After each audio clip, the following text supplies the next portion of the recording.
మీ బట్టలకి సాఫ్టింగ్ ప్రొటెక్షన్ ఇచ్చే సరైన ప్రొడక్ట్ ఎలిమ్ ఫ్యాబ్రిక్ కండిషనర్.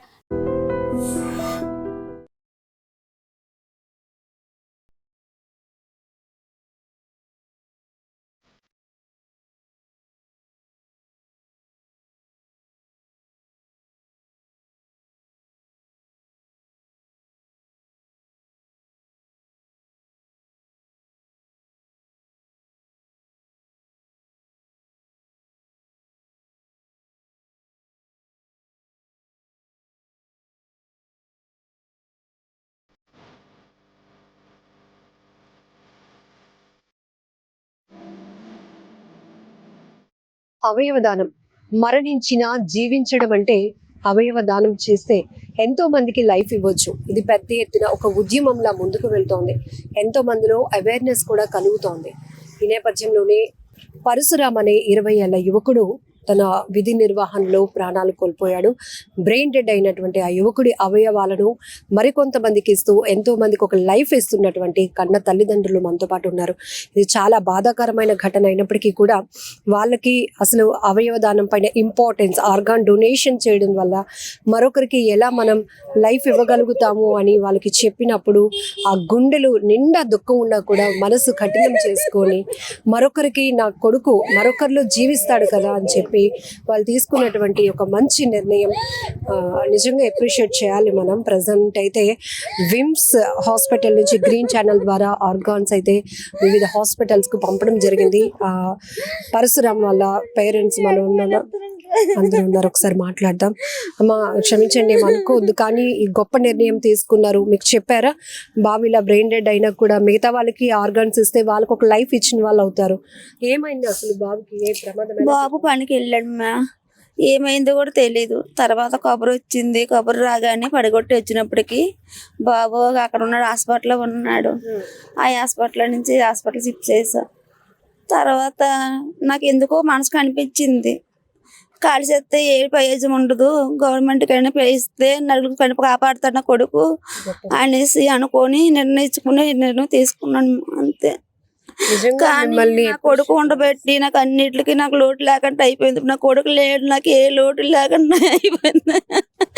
నా కొడుకు అనుకునే జీవించుకునే ఉన్నానమ్మా. ఆడంత గొప్ప తెలివైనాడు, లేకపోతే నా జీవితం లేనట్టు అయిపోయింది. ఆడు నా బతుకు. అందుకే నా 10 మందికి నాకు సాయం చేశాను కాబట్టి నా కొడుకు ఎంతో గొప్పగా ఉంటాడనేసి ఆనందపడుతున్నాను అంతే, ఇంకేం లేదు. ఆ తల్లి మనసు చాలా గొప్పది. ఎందుకంటే కొడుకును కోల్పోయినటువంటి ఆ కడుపు కోత ఎలా ఉంటుందో మనందరికీ తెలుసు. ఒక కన్న తల్లిగా తన కొడుకు దూరం అయినప్పటికీ కూడా తన కొడుకు ఇంకొకరిలో జీవించాలి, ఇంకొకరికి లైఫ్ ఇవ్వాలి, ఆ గొప్ప అవకాశంగా దీన్ని తీసుకొని మేము ఆర్గాన్ డొనేషన్ కు ముందుకు వచ్చాము అంటూ ఆ తల్లి కన్నీళ్లు పెట్టుకుంటూనే చెప్తోంది. తన మనసులో వచ్చినటువంటి ఆ మంచి ఆలోచన ద్వారా ఈరోజు మరికొంతమందికి లైఫ్ అయితే రాబోతోంది. సో ఇక్కడ ఫ్రెండ్స్ కూడా ఉన్నారు, కొంతమంది వాళ్ళతో కూడా మాట్లాడదాం. ఏమైందండి అసలు? యాక్సిడెంట్ ఎట్లా జరిగింది? యాక్చువల్గా తను పెయింటింగ్ వర్క్ చేస్తూ ఉంటాడు. గత 2 రోజుల క్రితం తను వర్క్కి వెళ్తూ వర్షం పడడం కారణంగా డ్రమ్ స్లిప్ అయి కింద పడిపోయాడు. అది మనకు తెలిసిన ఇన్ఫర్మేషన్. తనతో పాటు ఒక కోవర్కర్ కూడా వెళ్ళడం జరిగింది. వెళ్ళి అలా పడిపోతే దాన్ని మళ్ళీ మనం గాయత్రికి షిఫ్ట్ చేయడం, మళ్ళీ అక్కడ నుంచి అక్కడ కరెక్ట్గా ట్రీట్మెంట్ లేకపోవడం వల్ల మళ్ళీ విమ్స్కి షిఫ్ట్ చేయడం. ఈలోపు విమ్స్ వారు రాత్రి 11 o'clock ఈ టైంలో ఫస్ట్ బ్రెయిన్ డెడ్ అని చెప్పేసి మనకు చెప్పడం జరిగింది. మళ్ళీ మార్నింగ్ 5:30కి సెకండ్ బ్రెయిన్ డెడ్ కూడా డిక్లేర్ చేశారు. సో దానికి తరువాత వారి యొక్క పేరెంట్స్తో మాట్లాడి ఎలానో ఇంకా మనకి తను ఎలానో దక్కడు కాబట్టి తన యొక్క ఆర్గాన్స్ అనేవి డొనేట్ చేయడం వల్ల ఇంకొక 4 ప్రాణం పోస్తున్నట్టు అవుతుంది. తను ఫిజికల్గా మన మధ్య లేనప్పటికీ కూడా బట్ తన యొక్క ఆర్గాన్స్ ఇంకొకరి ద్వారా పనిచేయడం, తను మన మధ్య ఇంకా నిజంగా ఉన్నట్టే. సో దాన్ని మీరు గట్టిగా తీసుకోండి అని చెప్పేసి వారికి కూడా మనం అవేర్నెస్ క్రియేట్ చేయడం జరిగింది. దానికి వారు వెంటనే మన మీద గౌరవం ఉంచి వెంటనే వారి యొక్క అభిప్రాయాన్ని మనకి తెలియజేయడం జరిగింది.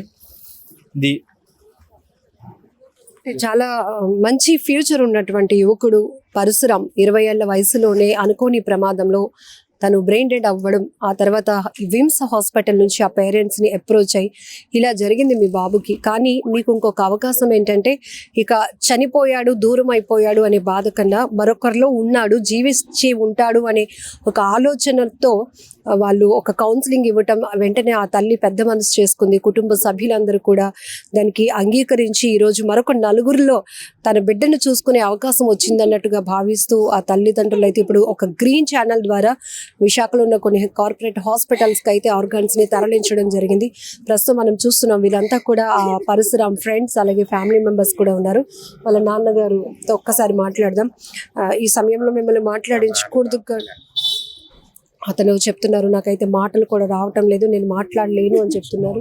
ఏంటంటే యాజ్ ఏ వర్కర్గా ప్రతి ఒక్క వర్కర్స్కి ఈ ఇన్సిడెంట్ జరిగింది కాబట్టి పెయింటర్స్ అందరికీ కూడా నేను తెలియజేసింది ఏమిటంటే యాజ్ ఏ కాంట్రాక్టర్గా వర్కర్ని తీసుకెళ్లేటప్పుడు ఆ కాంట్రాక్టర్ ఏం చేయాలి అని అంటే ఒక వర్కర్కి లేబర్ కార్డ్ అనేది, second thing labour insurance major ఇవి. ఈరోజు వీరికి ఆ అబ్బాయి తెస్తే కానీ గడవని పరిస్థితి. అలాంటిది ఈరోజు వారి యొక్క కుటుంబం యొక్క మెయిన్ పిల్లర్ని వాళ్ళు కోల్పోయారు. చాలా బాధాకరం. అలాంటి సిచ్యువేషన్లో కూడా వారు ఇంకా గట్టిగానే ఉన్నారు. సో ఎలాంటి ఇన్సూరెన్సెస్ లేకపోవడం వల్ల గవర్నమెంట్ సైడ్ నుండి కానీ వారికి అసలు నో యూజ్ అనమాట. ఎట్ సైడ్ నుంచి కూడా ఎలాంటి కాంపెన్సేషన్స్ లేవు. సో ఇంకా లక్కీగా నిన్న మనం మాట్లాడడం, ఏదైతే ఇన్సిడెంట్ జరిగిందో ఆ యొక్క బిల్డర్స్ కూడా పాజిటివ్గా మన మీద రెస్పాండ్ అయ్యి వారు కూడా కొంత కాంపెన్సేషన్ దీనికి ప్రకటించడం జరిగింది. So happy to say that. వారందరికీ కూడా నేను పెయింటర్స్కి రిక్వెస్ట్ చేస్తుంది ఏంటి అని అంటే దయచేసి మనం పోయేటప్పటికీ కూడా ఫ్యామిలీకి ఎంతో కొంత యూజ్ అవుతుంది. Like that health insurance insurances ఏమైనా చేయించుకుంటే ఇలాంటి సిచ్యువేషన్స్లో ఏదైనా జరిగేటప్పుడు అది ఖచ్చితంగా ఉపయోగపడుతుందని.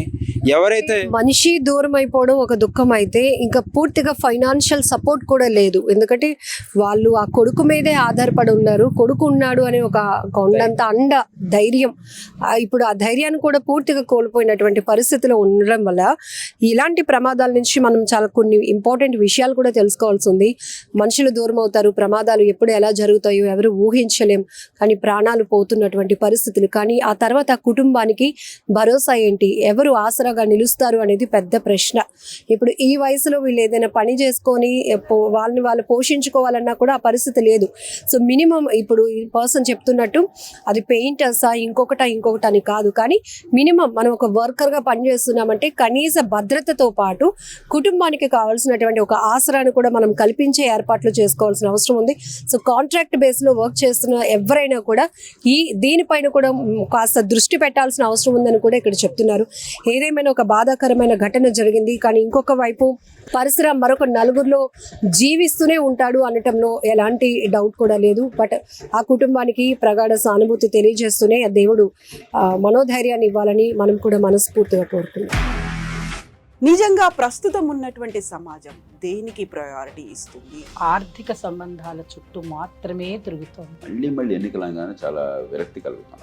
మంచి అనిపిస్తుంది కదా, లేడీస్ కూడా ఛాలెంజింగ్ జాబ్స్ చేసినప్పుడు చాలా బాగుంటది. ట్రాఫిక్ అసిస్టెంట్స్ గా నియమించిన ట్రాన్స్జెండర్స్ అందరితో సాల్యూట్ చేయించుకుంటున్నారు. ఫుడ్ డెలివరీ ఇవ్వటానికి వెళ్ళినటువంటి డెలివరీ బాయ్ అనిల్ పై కళ్ళ ముందు